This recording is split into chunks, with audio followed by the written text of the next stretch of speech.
Welcome to Understand the Math. Do you need help learning how to verify trigonometric identities? If so, you've come to the right place. I'll give you guidelines for knowing which side to start with and give you 4 steps to follow for verifying any identity you may encounter.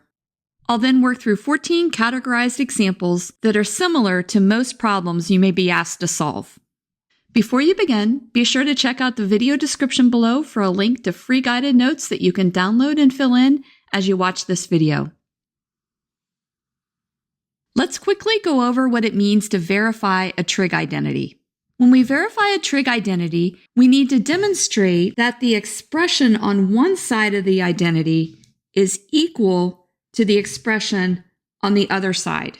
We'll start with one side and manipulate it until it looks like the other side. Students often wonder what the purpose is for verifying trigonometric identities, so I've listed 4 here that may help to keep you motivated.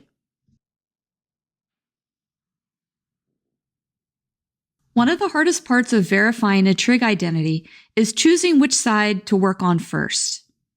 It's best to start with the more complicated side. The more complicated side may have more terms. It may have terms that need to be added, subtracted, or multiplied together, or may have more complicated terms. And then lastly, it may have terms other than sine or cosine. Just keep in mind that if you start with one side and can't get it to work, start over with the other side.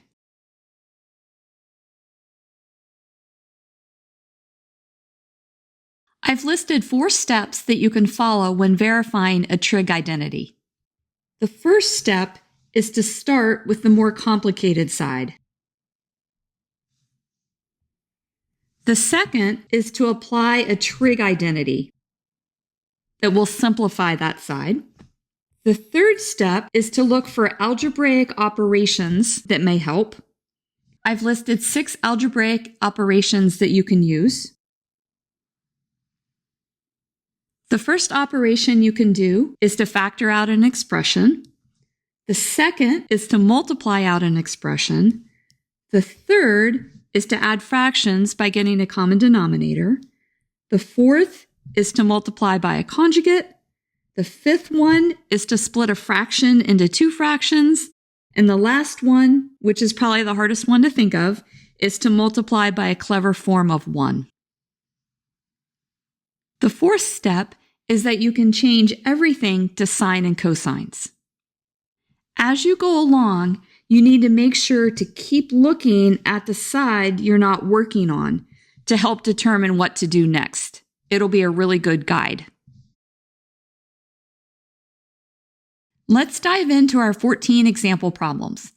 At the top, I've listed the things that the more complicated side may have so we know where to start. We'll begin with examples where we'll apply a trig identity. In our first problem, our left-hand side is more complicated than our right-hand side, so we'll start with the left-hand side.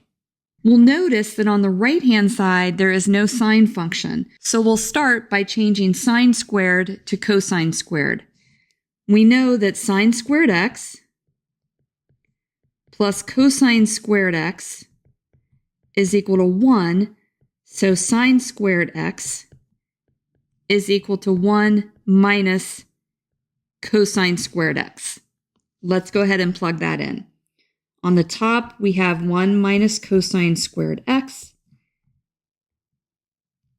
And on the bottom, we have 1 plus cosine x. And that's equal to 1 minus cosine x. We need to get the 1 plus cosine x in the denominator to cancel out, so we'll factor 1 minus cosine squared x.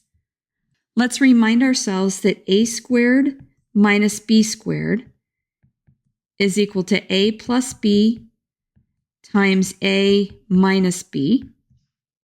Our a is equal to 1 and our b is equal to cosine x.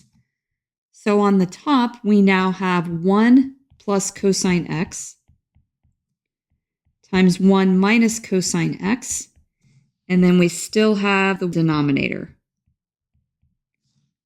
Those terms cancel. We're left with 1 minus cosine x on the top, and that agrees with what we have on our right-hand side.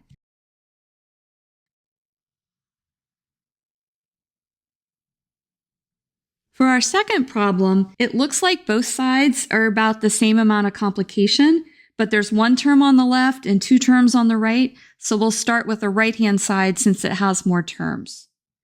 To get the two terms on the right to be more similar so that we can combine them, let's remind ourselves that tangent x is sine x divided by cosine x. So we'll plug that in. On the left-hand side, we have sine squared x, tangent squared x. And then on the right-hand side, we can put in tangent as sine over cosine. So we have sine squared x on top, cosine squared x on the bottom, and we subtract off sine squared x.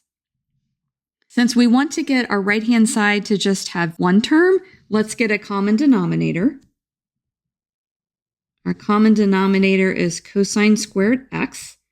So we have a sine squared x minus sine squared x times cosine squared x. We can then see that we can pull out a sine squared x. So we'll factor that out. And we're left with a 1 minus cosine squared x. And on the bottom, we have cosine squared x. We can now see that sine squared divided by cosine squared is tangent squared. And that's good because that's on the left. And then we can see that 1 minus cosine squared is going to be sine squared. And that's because sine squared x plus cosine squared x is equal to 1. So 1 minus cosine squared x is sine squared x. So we'll put that in, and then we'll just reverse the terms so it looks like the left-hand side. So this is equal to sine squared x times tangent squared x.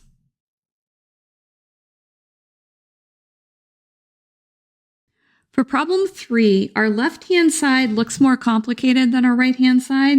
However, our right-hand side is a known trig identity, so we're going to start with that right-hand side. The trig identity is tangent alpha plus beta, and that is equal to tangent alpha plus tangent beta, all divided by 1 minus tangent alpha tangent beta. And let's make a note that alpha is pi over 4 and beta is equal to x. We have 1 plus tangent x on the left divided by 1 minus tangent x. And on the right, we have tangent alpha, which is tangent pi over 4 plus tangent x, all divided by 1 minus tangent pi over 4 tangent x. We can then remind ourselves that tangent pi over 4 is equal to 1. So this is 1 plus tangent x,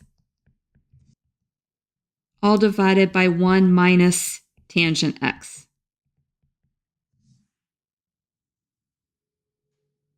For problem number 4, our left-hand side is more complicated, so we're going to start there. And we also notice that we have a sine 3x, and we're going to have to split that up. So let's be clever, and let's say that sine 3x can be written as sine of 2x plus x. We can then use the identity that sine alpha plus beta is sine alpha cosine beta plus cosine alpha sine beta. And let's make a note that alpha is 2x and beta is equal to x. Let's plug that into our left-hand side. Sine 3x is going to be sine of alpha, which is sine 2x, times cosine beta, which is x, plus cosine alpha, so that's cosine 2x, sine beta, which is sine x, all divided by our denominator, sine x cosine x. So what we need to do now is get our left-hand side to just have sine and cosine in terms of x. So we'll remind ourselves that sine 2x is equal to 2 sine x cosine x, and cosine 2x is equal to 2 cosine squared x minus 1. So hang with me. I know this is a hard one, but we can get through this. So we'll plug in for sine 2x. So sine 2x is 2 sine x cosine x, and that multiplies the cosine x that's already there. And then we have cosine 2x, I'm going to squish it in here, 2 cosine squared x minus 1 times sine x. We'll kind of mark that off so we don't run into it. And then our denominator, we're left with a sine x cosine x.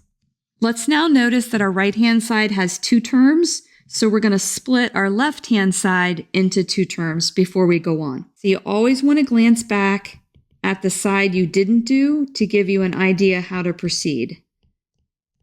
So I'm just splitting it into two pieces. And here's the second piece.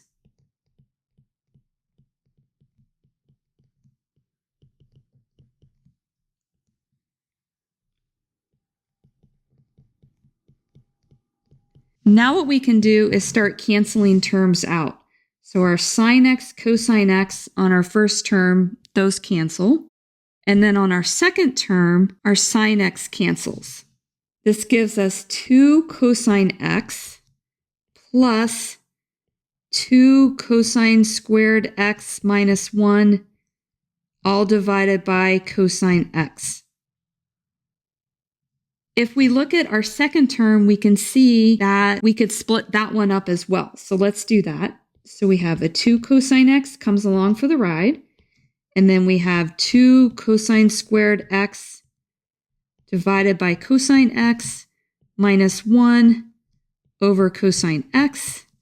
This gives us 2 cosine x.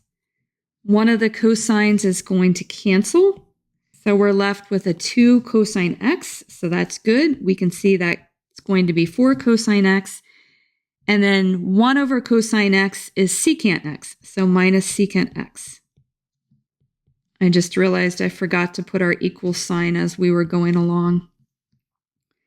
On our left-hand side, we now have 4 cosine x minus secant x, and that agrees with our right-hand side, 4 cosine x minus secant x.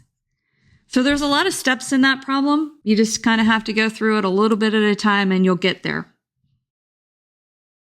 If you're finding this video helpful, please give it a thumbs up and consider subscribing to my channel. On problem number 5, our left-hand side is way more complicated than our right-hand side, so we definitely want to start with the left-hand side. We notice on the left-hand side, on the numerator, we have a difference of signs, and then in the denominator, we have 2 cosines that are added. So let's remember the formula for sine alpha minus sine beta. We have sine alpha minus sine beta is going to equal 2 times cosine alpha plus beta divided by 2 times sine alpha minus beta divided by 2.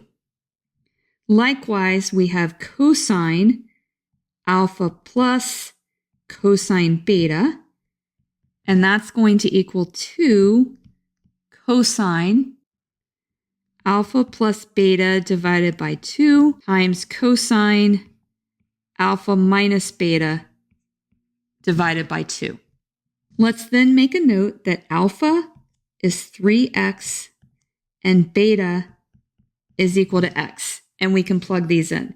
So sine 3x minus sine x is going to be 2 cosine Alpha is 3x, beta is x, divided by 2, times sine.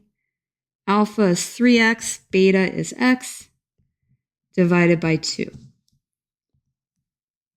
In our denominator, we're going to have cosine alpha plus cosine beta. So this is 2 cosine 3x plus x divided by 2 times another cosine 3x minus x divided by 2. Now let's clean this up. On the top, we have 2 cosine. 4x divided by 2 is 2x. Times sine 2x divided by 2 is just x. And then the denominator, we have 2 cosine 2x already. That's great. We see that something's going to cancel. And then we have a cosine 2x divided by 2 gives us cosine x.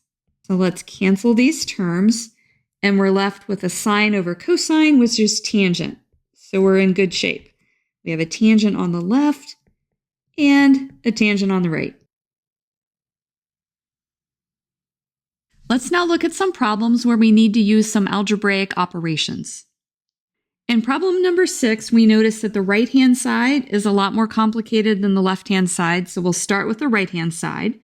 We can see that in the numerator of the right-hand side, we can pull out a sine x. So let's go ahead and let's do that. So we'll factor out a sine x, and we're left with 1 minus sine squared x, all divided by cosine x. We know that tangent x is sine x over cosine x, and that's great because we have a tangent on the left. And then let's also notice that sine squared x plus cosine squared x is equal to 1. So 1 minus sine squared x is cosine squared x. Let's put both of these in. We get sine x over cosine x is tangent x. And then 1 minus sine squared x is cosine squared x. And we can see that our left-hand side matches up now with our right-hand side. For problem number 7, there's the same number of terms on each side, but because we have functions raised to the 4th power on the left-hand side, it's more complicated, so that's where we're going to start. Let's remember that a to the 4th minus b to the 4th is going to be a squared plus b squared times a squared minus b squared. A is equal to secant x, and b is equal to tangent x. On the left-hand side, we're going to have secant squared x plus tangent squared x times secant squared x minus tangent squared x. Let's now remember our identity that involves tangent squared and secant squared. We have 1 plus tangent squared x is secant squared x. We can see that secant squared x minus tangent squared x is equal to 1. Let's plug that in. We have secant squared x plus tangent squared x. And then secant squared minus tangent squared is 1. We now notice that on the right-hand side, there is no tangent squared, so we're going to substitute in for tangent squared. So tangent squared x is equal to secant squared x minus 1. So let's plug that in. So we have a secant squared x plus tangent squared, which is secant squared x minus 1. And this gives us a 2 secant squared x minus 1.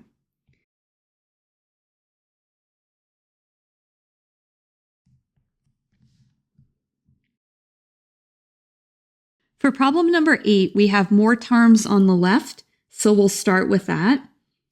We'll begin by multiplying our left-hand side out. This gives us cosine x times secant x minus cosine squared x. We can see that cosine and secant are going to cancel because secant x is 1 divided by cosine x. Let's go ahead and plug that in. We have cosine x times secant x, which is now 1 divided by cosine x, minus cosine squared x. This gives us 1 minus cosine squared x. Let's then remind ourselves that sine squared x plus cosine squared x is equal to 1. So 1 minus cosine squared x is sine squared x, which is great. On the left now we have sine squared x, and that matches up with what we have on the right.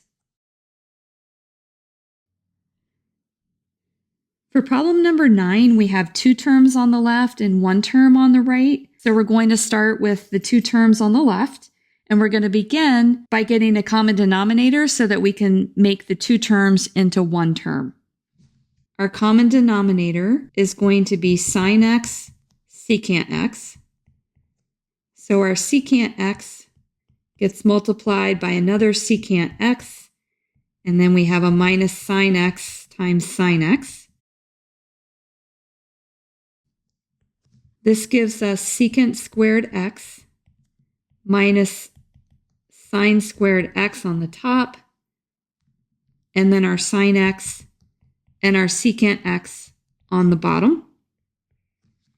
This one's definitely more complicated. Let's see what we should do next. Let's notice on our right-hand side that we have a tangent squared, and our left-hand side we have a secant squared. So what we're going to do is we're going to change the secant squared to tangent squared.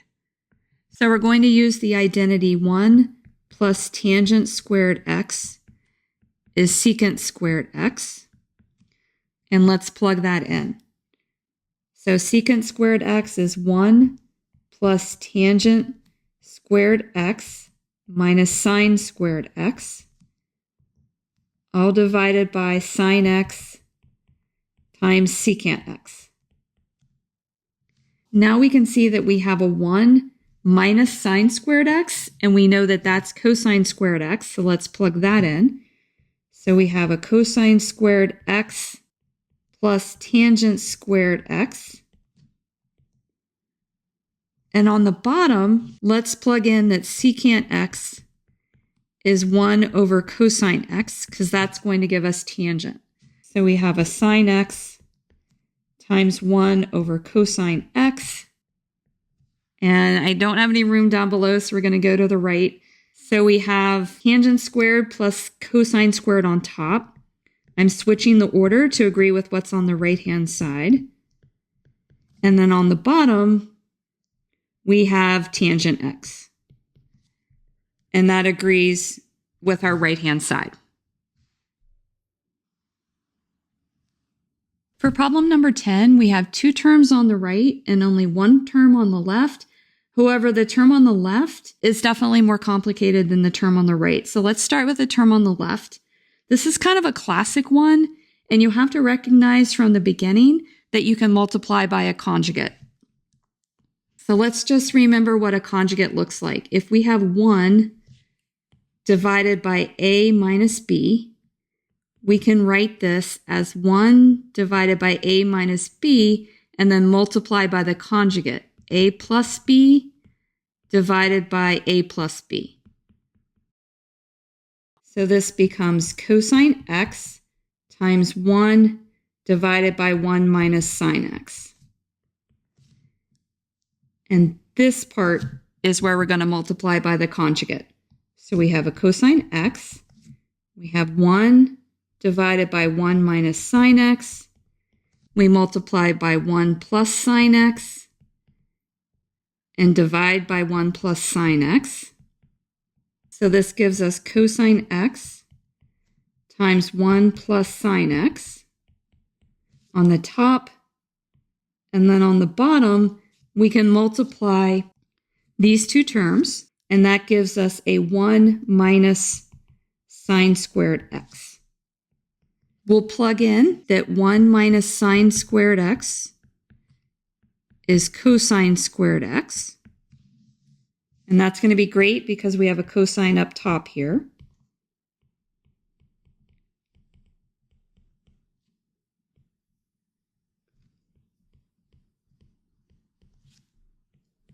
Now let's notice that our right-hand side has two terms. So let's split our left-hand side into two terms.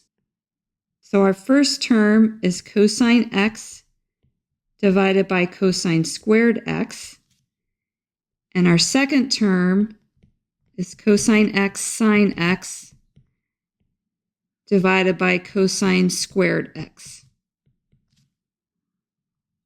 On the left, we have 1 divided by cosine x, which is great because we know that's going to be secant. And then we'll divide a cosine on our second term, and we see that we're left with sine over cosine, which is going to be tangent. So after a lot of work, we have secant x plus tangent x is equal to secant x plus tangent x. For problem number 11, both the left-hand side and the right-hand side look equally complicated. So my guess is for this one, we could either work on the left-hand side first or work on the right-hand side first, and it's not really going to matter. I'm going to choose to work on the right-hand side first.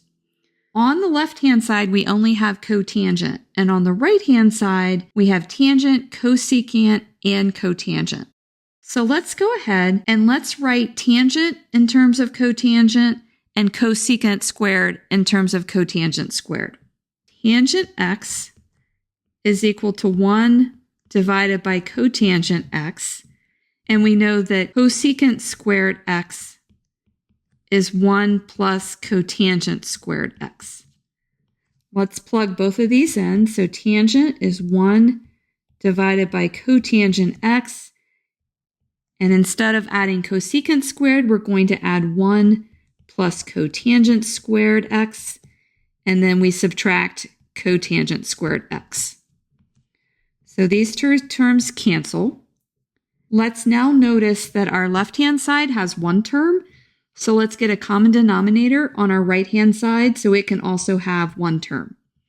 So our common denominator is cotangent x, and that leaves us 1 plus our 1 here gets multiplied by cotangent x over cotangent x. So that's cotangent x. And we see that our right-hand side now looks like our left-hand side. For practice, you may want to start with the left-hand side and see if you can get it to match up with the right-hand side.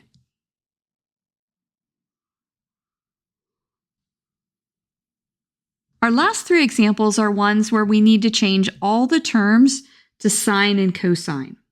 For problem number 12, our left-hand side is more complicated than our right-hand side. So let's go ahead and let's write both secant and tangent in terms of sine and cosine.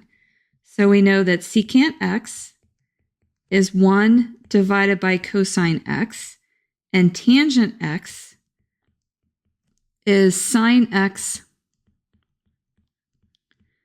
divided by cosine x. So on our left-hand side, we have 1 divided by cosine x plus sine x divided by cosine x. In our denominator, we have 1 divided by cosine x minus sine x divided by cosine x. And you can already see it's starting to look like our right-hand side. Let's notice on the left-hand side that each term is divided by cosine x. So we can multiply, I'm going to go ahead and get rid of our equal sign here. We can multiply the top by cosine x and the bottom by cosine x. So this gives us 1 plus sine x, all divided by 1 minus sine x. And that's equal to our right-hand side.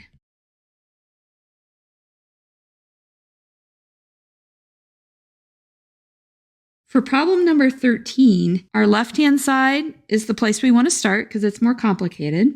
So we'll write tangent x as sine x divided by cosine x, and we'll write secant x as 1 divided by cosine x. This gives us a sine x divided by cosine x on top, and a 1 divided by cosine x on the bottom. The cosines are going to cancel, and we have a sine x on the left is equal to a sine x on the right. Hang with me, we have one more problem to go. For our last problem, our left-hand side has more terms and is more complicated, so we'll start with the left-hand side.